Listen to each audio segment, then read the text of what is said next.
السلام علیکم students, welcome to the online health and physical education class of second year.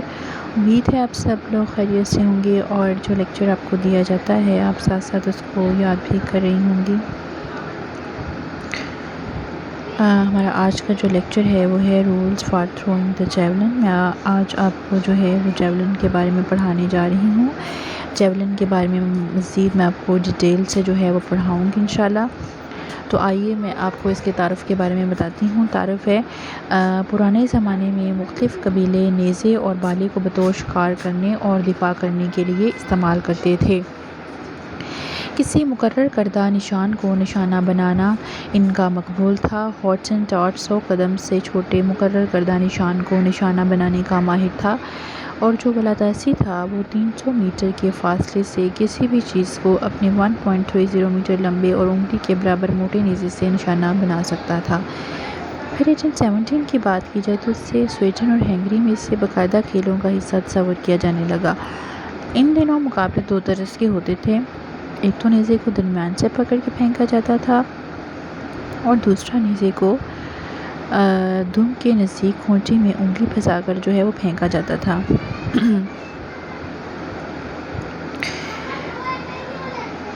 ان کے علاوہ دونوں ہاتھوں کو باری باری استعمال کیا جاتا تھا۔ 1908 کے اولمپک کھیلوں میں نیزہ صرف دونوں ہاتھوں سے پھینکنے کا مقابلہ ہوا تھا۔ 1859 کے آس پاس 1.25 کلو گرام وزنی نیزہ پھینکنے کا رواج تھا، لیکن جلد ہی اس کا معیاری وزن 800 گرام مقرر کر دیا گیا۔ جرمنی کے یوہان نے 104.80 میٹر نیزہ پھینک کر جو ہے وہ عالمی ریکارڈ قائم کیا تھا۔ تو بین الاقوامی فیڈریشن یہ سوچنے پر مجبور ہو گئی تھی کہ اگر نیزہ اسی طرح گرنے لگا تو پھر باہر بیٹھے تماشائی اس سے محفوظ نہیں رہیں گے۔ اس طرح 1986 سے جیولن کا مرکز ثقل 4 سینٹی میٹر آگے تبدیل کر دیا گیا، جس کی وجہ سے اب نیزے کا اس سے زیادہ جانے کا امکان ختم ہو گیا ہے۔ دیکھیں، جب پہلا زمانہ تھا، پرانے زمانے کی اگر بات کی جاتی ہے تو اس وقت جو جیولن تھرو کیا جاتا تھا اس کی پراپر کوئی شکل نہیں تھی، وہ بالے کی شکل کا ہوتا تھا، یعنی کہ بالے آپ نے دیکھے ہوں گے چھتوں کے اوپر جو جن سے چھت تیار کیے جاتے ہیں وہ کافی موٹے ہوتے ہیں، اور پرانے زمانے میں لوگ جو ہے وہ دفاع کرنے کے لیے ان کا استعمال کیا کرتے تھے، یعنی کہ وہ شکار کی غرض سے جب شکار کرنے جایا کرتے تھے تو جنگلی جانوروں سے بچنے کے لیے وہ اس کو جو ہے استعمال کیا کرتے تھے۔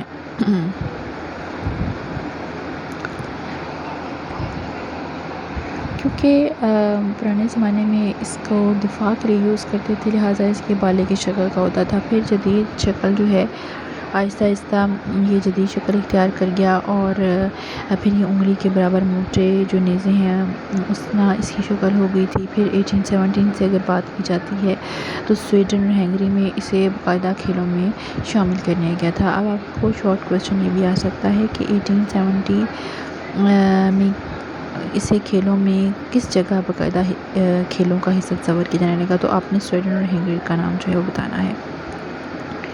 ان دونوں مقابلے دو طرح کے ہوتے تھے، ایک تو نیزے کو جو ہے وہ درمیان سے پکڑتے ہوتے تھے اور پھر اس کو تھرو کرتے تھے، اور دوسرا جو تھا وہ نیزے کو جو ہے وہ دم کے نزدیک جو ہے کھونٹی میں انگلی پھنسا کر پھینکا جاتا تھا۔ ان کے علاوہ دونوں ہاتھوں کو باری باری بھی استعمال کیا جاتا تھا۔ اگر 1908 کے اولمپک کھیلوں میں نیزہ صرف دونوں ہاتھوں سے پھینکنے کا مقابلہ ہوا تھا اور 1859 کے آس پاس 1.25 کلو گرام وزنی نیزہ پھینکا جاتا تھا، لیکن جلد ہی اس کا معیاری وزن جو ہے وہ 800 گرام مقرر کر دیا۔ اب دیکھیں، عورتوں کے لیے اس کا وزن 600 اور مردوں کے لیے 800 گرام جو ہے وہ مقرر کر دیا گیا ہے۔ اب یہ کویسچن جو آپ کو بتانے جا رہی ہوں یہ شارٹ کویسچن کی صورت میں بھی پوچھے جا سکتے ہیں کہ جرمنی کے یوہان نے کتنے میٹر نیزہ پھینک کر عالمی ریکارڈ قائم کیا تھا۔ تو جرمنی کے جو یوہان ہے اس نے جرمنی کے یوہان نے جو ہے وہ 104.80 میٹر نیزہ پھینک کر جو ہے وہ عالمی ریکارڈ قائم کیا تھا۔ اب میں آپ کو جو ہے وہ نیزہ پھینکنے کے سیکٹر کے بارے میں پڑھاؤں گی اور نیزہ پھینکنے کے قوانین جو ہیں وہ بھی بتاؤں گی۔ پہلا قانون ہے کہ ایتھلیٹکس ایک کھیل ہے جس میں مختلف ایونٹس ہوتے ہیں، ایک مکمل پروگرام اس کا چھپتا ہے جس میں ہر ایونٹ کا دن اور ٹائم مقرر ہوتا ہے۔ نیزا بھی ایتھلیٹکس کا ایک ایونٹ ہے، لہٰذا اس کا دن اور ٹائم لکھا ہوتا ہے کہ کس دن اور کس ٹائم پر یہ ایونٹ جو ہے وہ شروع ہوگا۔ ٹھیک ہے، ایتھلیٹکس کیا ہے کہ ایک کھیل ہے جس میں مختلف ایونٹس جو ہیں وہ ہوتے ہیں، اور اس میں شاٹ پٹ بھی ہے، اس میں جیولن بھی ہے، اس میں ڈسکس بھی ہے، اس میں ہیمر تھرو بھی ہے، یعنی کہ اس میں بہت زیادہ جو ایونٹس ہیں وہ شامل کیے جاتے ہیں، اور اس کا باقاعدہ طور پر ایک پروگرام چھپتا ہے۔ پھر اس کا دن اور ٹائم بھی مقرر ہوتا ہے کہ کس دن اور کس ٹائم پر اس کو جو ہے وہ شروع کرنا ہے۔ پھر میں آپ کو بتاؤں کہ نیزا پھینکنے کے لیے اسپیکر پر فرسٹ کال کی جاتی ہے، جس کا مقصد ہوتا ہے کہ وہ اپنے آپ کو مقابلے کے لیے تیار کر لیں۔ جیسے ہی نیزا پھینکنے کے لیے اسپیکر جو ہے اس پر فرسٹ کال کی جاتی ہے، جس کا مقصد یہ ہوتا ہے کہ اپنے آپ کو مقابلے کے لیے تیار کریں۔ تمام پلیئرز جو ہیں وہ اپنے آپ کو مقابلے کے لیے بالکل تیار کر لیتے ہیں، وہ مکمل طور پر ریڈی ہو جاتے ہیں، اور مقابلہ کرنے کے لیے بالکل وہ لوگ جو ہیں وہ تیار ہو جاتے ہیں۔ اس کے بعد جو ہے وہ نیزا پھینکنے کے لیے اسپیکر پر جو ہے وہ سیکنڈ کال کی جاتی ہے، جس کا مقصد ہوتا ہے کہ دوسری کال کا مطلب ہے کہ مقابلہ شروع ہونے کی جگہ پر پہنچ جائیں، اب مقابلہ جو ہے وہ شروع ہونے والا ہے۔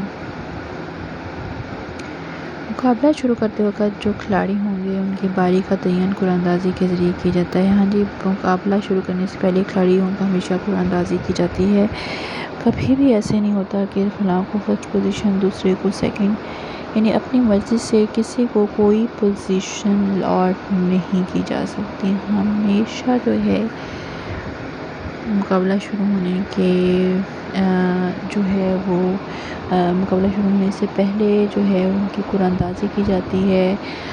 قرعہ اندازی پر ان کی باریاں نکلتی ہیں کہ پہلے نمبر پر یہ نیزا پھینکے گا، دوسرے پر یہ، تیسرے پر یہ، چوتھے، پانچویں، جتنے بھی لوگ ہوں گے۔ اگر مقابلے میں کھلاڑیوں کی تعداد 8 سے زیادہ ہوگی تو سب کھلاڑیوں کو 3 کوششیں دی جائیں گی، ان میں سے اچھا نیزا پھینکنے والے کو 8 کھلاڑیوں کو مزید 3 کوششیں دی جائیں گی۔ اگر مقابلے میں کھلاڑیوں کی تعداد 8 سے زیادہ ہے تو پھر ان کو 3 کوششیں ہی ملیں گی، اور پھر جو ان میں سے اچھا جیولن تھرو کریں گے ان کو مزید 3 کوششیں دی جاتی ہیں۔ مقابلہ اگر مقابلے میں 8 یا 8 سے کم کھلاڑی ہیں تو پھر 6 کوششیں دی جائیں گی۔ مقابلہ شروع ہونے سے پہلے 2 موقع پریکٹس کے لیے سب کو دیے جائیں گے۔ جب ایک دفعہ مقابلہ شروع ہو جائے تو پھر رن وے کسی کو بھی استعمال کرنے کی اجازت نہیں ہوگی۔ جب ایک دفعہ مقابلہ شروع ہو جاتا ہے پھر وہ رن وے یہاں سے بھاگ کر نیزا جو ہے وہ اسٹیپس کی صورت میں جیولن کو تھرو کیا جاتا ہے، اس کو کسی کو بھی استعمال کرنے کی پرمیشن نہیں ہوتی۔ کھلاڑی کی بہترین کوشش اعزاز کی مستحق ہوتی ہے، یعنی کہ اس نے اگر صحیح کوشش کی، جیولن صحیح طریقے سے پھینکا۔ اب دیکھیں جیولن پھینکنے کا بھی میتھڈ ہے کہ جیولن کس طریقے سے پھینکا جاتا ہے۔ جیولن ہمیشہ پیچھے سے ریفلیکٹر کے پیچھے سے آتے ہیں، اس کو تھرو کرتے ہیں۔ جیولن جب زمین پر گر کر صحیح طریقے سے اگتا ہوا زمین پر گرتے ہوئے نشان بناتا ہے تو ہم کہتے ہیں کہ یہ جیولن صحیح پھینکا گیا ہے۔ اس کے بعد کھلاڑی جو ہے وہ جیولن کے سیکٹر یعنی جیولن جہاں تھرو کیا ہے اس سائڈ پر بیک نہیں کرے گا اور سامنے سے نہیں نکل سکتا، وہ ہمیشہ جو ہے پیچھے سے ہی نکلے گا، سائڈ سے نہیں نکل سکتا، نہ رائٹ سائڈ سے نہ لیفٹ سائڈ سے۔ یہ بہت اہم چیزیں ہوتی ہیں۔ جب وہ امپلیمنٹ زمین پر گر کر ساکن ہو جائے گا پھر اس کے بعد وہ سیکٹر کے پیچھے سے سیکٹر سے نکلے گا۔ نیزے کو گرپ سے پکڑ کر پھینکا جاتا ہے۔ نیزے کو گرپ سے پکڑ کر ہمیشہ پھینکا جاتا ہے، اس سے تھرو اچھی ہوتی ہے۔ نیزا ایک ہاتھ سے پھینکا جائے گا۔ نیزا جو ہے وہ صرف ایک ہاتھ سے پھینکا جاتا ہے، سوائے 1908 کی اولمپک ہے، اس میں صرف نیزا دونوں ہاتھوں سے پھینکنے کا مقابلہ ہوا تھا۔ آپ نے یہ بات یاد رکھنی ہے کہ 1908 کی اولمپک میں نیزا جو ہے وہ دونوں ہاتھوں سے پھینکا گیا، اس کے علاوہ نیزا صرف ایک ہاتھ سے پھینکا، اور اب بھی نیزا صرف ایک ہاتھ سے ہی پھینکا جاتا ہے۔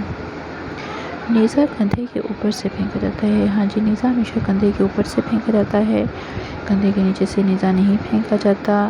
اور یہ بہت ہی اہم چیز ہوتی ہے۔ اور نیزہ اگر پھینکنے کے دوران ٹوٹ جائے تو کوشش ضائع نہیں ہوگی بلکہ وہی کوشش دوبارہ دی جائے گی۔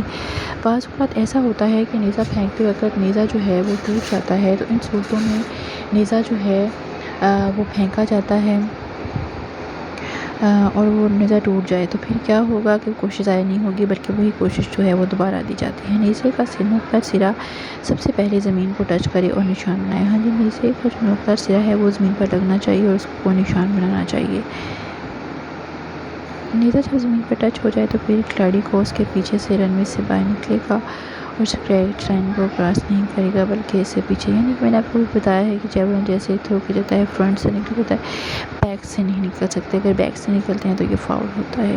اگر نیزہ پھینکتے وقت کسی قانون کی خلاف ورزی ہو جائے تو پھر وہ ایک کوشش شمار ہوگی اور اس کی پیمائش نہیں کی جائے گی۔ اگر نیزہ پھینکتے وقت کسی بھی قانون کی خلاف ورزی ہوتی ہے، ٹھیک ہے، تو وہ پھر ایک کوشش جو ہے وہ شمار ہوگی اور اس کی پیمائش جو ہے وہ نہیں کی جائے گی۔ نیزہ انتظامیہ کی طرف سے مہیا کیا جائے گا، اس میں تبدیلی نہیں ہوتی۔ جو نیزہ ہوگا وہ انتظامیہ دیتی ہے۔ آپ اپنی مرضی سے کوئی جیولن کی کوئی چیز استعمال نہیں کر سکتے، اگر کرتے ہیں تو یہ فاؤل ہے۔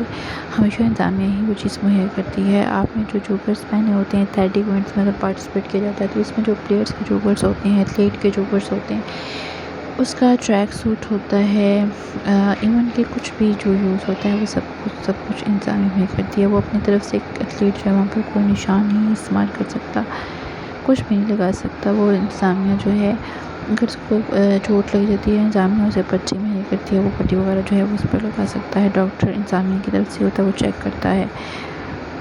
جب تک نیزہ گر نہ جائے کھلاڑی کو اس کے پش نہیں کرے گا۔ نیزہ سیکٹر کی لائنوں کے اندر گرنا چاہیے، لائننگ کے سیکٹر کا حصہ ہوتی ہے۔ نیزہ جو ہے وہ ہمیشہ سیکٹر کی لائنوں کے اندر ہی گرنا چاہیے اور یہ جو لائنیں ہوتی ہیں وہ سیکٹر کا حصہ ہوتی ہیں۔ یہ تھا ہمارا آج کا لیکچر جو میں نے آپ کو نیزہ پھینکنے کے بارے میں بتایا۔ کل انشاءاللہ تعالیٰ اس کا باقی ہاف کوسچن جو ہے وہ کریں گے۔ اس کو اچھی طریقے سے یاد کیجیے گا۔ کل انشاءاللہ تعالیٰ دوبارہ آپ کی خدمت میں حاضر ہوتے ہیں، تب تک کے لیے اللہ حافظ، ٹیک کیئر۔